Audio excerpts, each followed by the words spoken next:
안녕하십니까?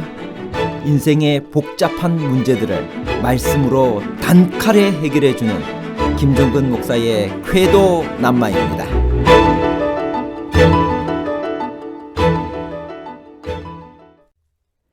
하나님의 아들이 되었노라고 공언하였으나 하나님의 뜻을 행하지 않은 사람과 하나님을 섬기겠노라고 공언하지도 않고 공개적으로 범죄하며 살아가는 사람 중 아버지가 기뻐하시는 아들은 이 둘 중에 누구일까요? 두 아들의 비유에서 순종하겠다고 약속한 뒤 불순종한 첫째 아들은 이방인을 가리키나요? 아니면 복음을 먼저 받고도 예수님을 배척하는 이스라엘 사람들을 상징하나요? 이방인과 이스라엘 사람들에 관한 복잡한 문제를 하나님 말씀의 가르침으로 명쾌하게 해결해 드리겠습니다. 무화과 나무를 마르게 하신 사건의 의미는 무엇일까요? 마태복음 21장 18절에서 21절입니다. 이른 아침에 성으로 들어오실 때 시장하신지라 길가에서 한 무화과 나무를 보시고 그리로 가사 잎사귀 밖에 아무것도 찾지 못하시고 나무에게 이르시되 이제부터 영원토록 내가 열매를 맺지 못하리라 하시니 무화과 나무가 곧 마른지라. 제자들이 보고 이상히 여겨 이르되 무화과 나무가 어찌하여 곧 말랐나이까?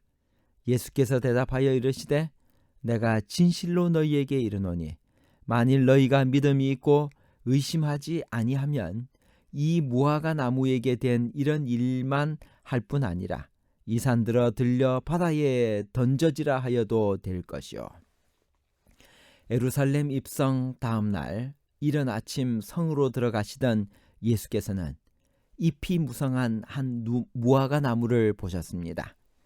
그러나 그 무화과 나무는 잎만 무성했지 열매가 없었습니다. 예수께서 책망하시자 그 무화과 나무는 곧 말라버렸습니다.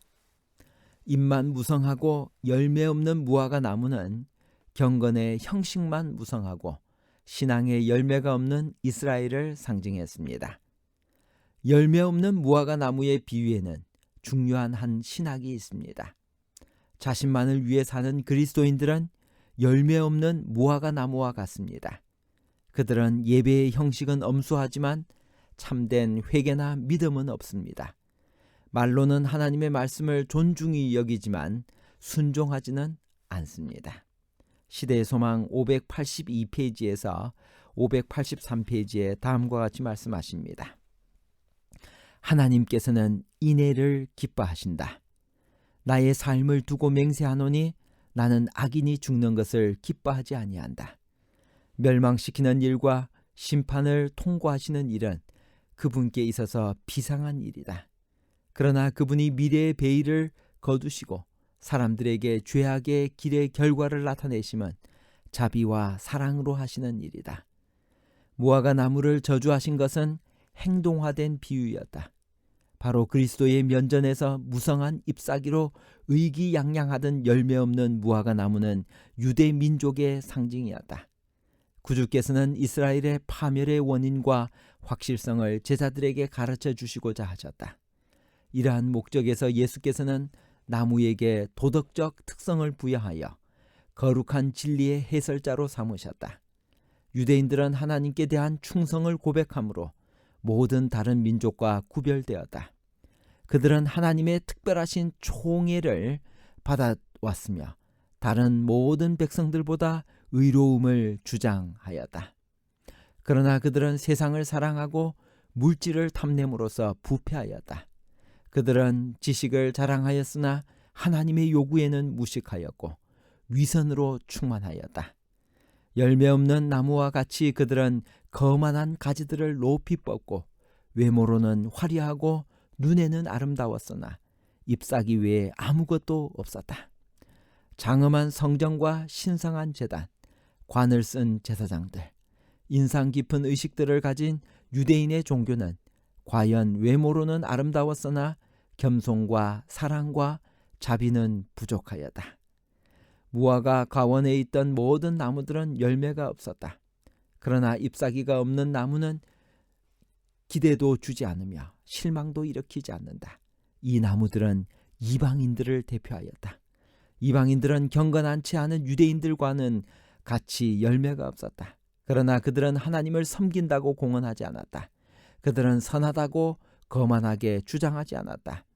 그들은 하나님의 일과 방법에 어두웠다.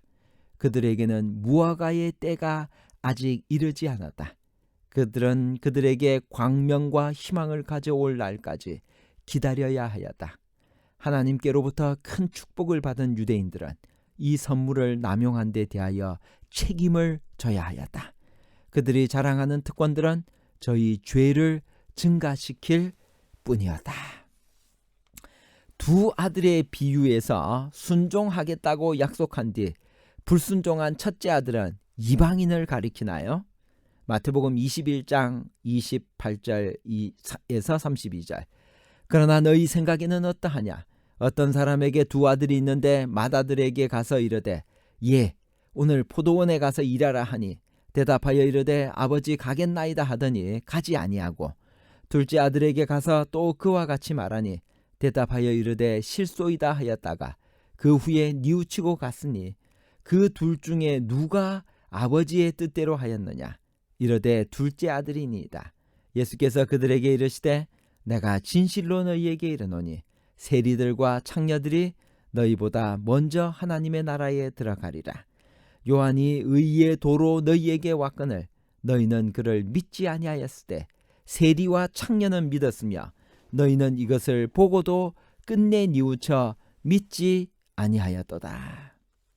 두 아들의 비유에서 순종하겠다고 약속한 뒤 불순종한 첫째 아들은 이방인을 가리키는 것이 아니라 복음을 먼저 받고도 예수님을 배척하는 이스라엘 사람들, 즉 하나님의 아들이 되었노라고 공언하였으나 하나님의 뜻을 행하지 않는 모든 사람들을 대표합니다.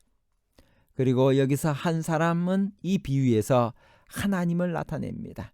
두 아들, 여기에 대표된 두 부류 곧 순종하는 자들과 그렇지 않은 자들은 죄가 들어온 이래로 세상에 존재해 왔습니다. 그러므로 이러한 일은 오늘날 뿐만 아니라 마지막 때에도 계속 있을 것입니다.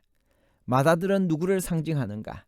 이 아들은 하나님의 아들이 되었노라고 공언은 했지만 하나님의 뜻을 행하지 않은 모든 사람을 대표합니다.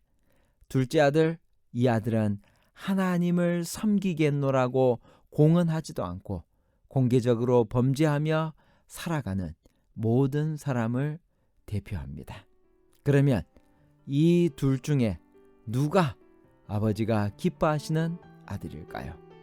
분명히 둘 다 완벽하지 않았습니다. 둘 다 잘못을 했는데 하나는 실행하지 않은 점에 잘못이 있었고 다른 하나는 처음의 태도에 잘못이 있었습니다. 포도원 주인은 파견된 종들을 죽인 포악한 농부들에게 마지막으로 자기 아들을 보냈습니다.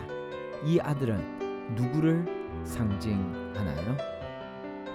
바울은 예수님을 만유의 후사로 세우심을 받은 분으로 말하며 예수를 받아들이는 자들을 그리스도와 함께한 후사로 말합니다. 농부들이 말한 그 아들, 즉 상속자는 예수님을 상징합니다. 하나님의 성전에서 우리가 해야 할 일들은 무엇일까? 첫 번째, 만민이 기도하는 곳입니다. 만민이 찬송하는 곳입니다. 세상의 거래가 떠나고 오직 하나님만 경배하는 곳입니다. 결론입니다. 첫 번째, 두 아들의 비유에서 순종하겠다고 약속한 뒤 불순종한 첫째 아들은 이방인을 가리키는 것이 아니라 복음을 먼저 받고도 예수님을 배척하는 이스라엘 사람들, 즉 하나님의 아들이 되었노라고 공언하였으나 하나님의 뜻을 행하지 않은 모든 사람을 대표합니다. 둘째, 그리스도의 면전에서 무성한 잎사귀로 의기양양하던 열매 없는 무화과 나무는 유대 민족의 상징이었습니다. 그들은 지식을 자랑했으나 하나님의 요구에는 무식했고 위선으로 충만했습니다. 열매 없는 나무와 같이 그들은 거만한 가지들을 높이 뻗고 외모로는 화려하고 눈에는 아름다웠으나 잎사귀 외에는 아무것도 없었습니다.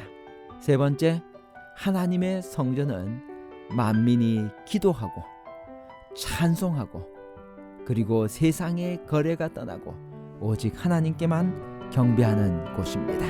감사합니다.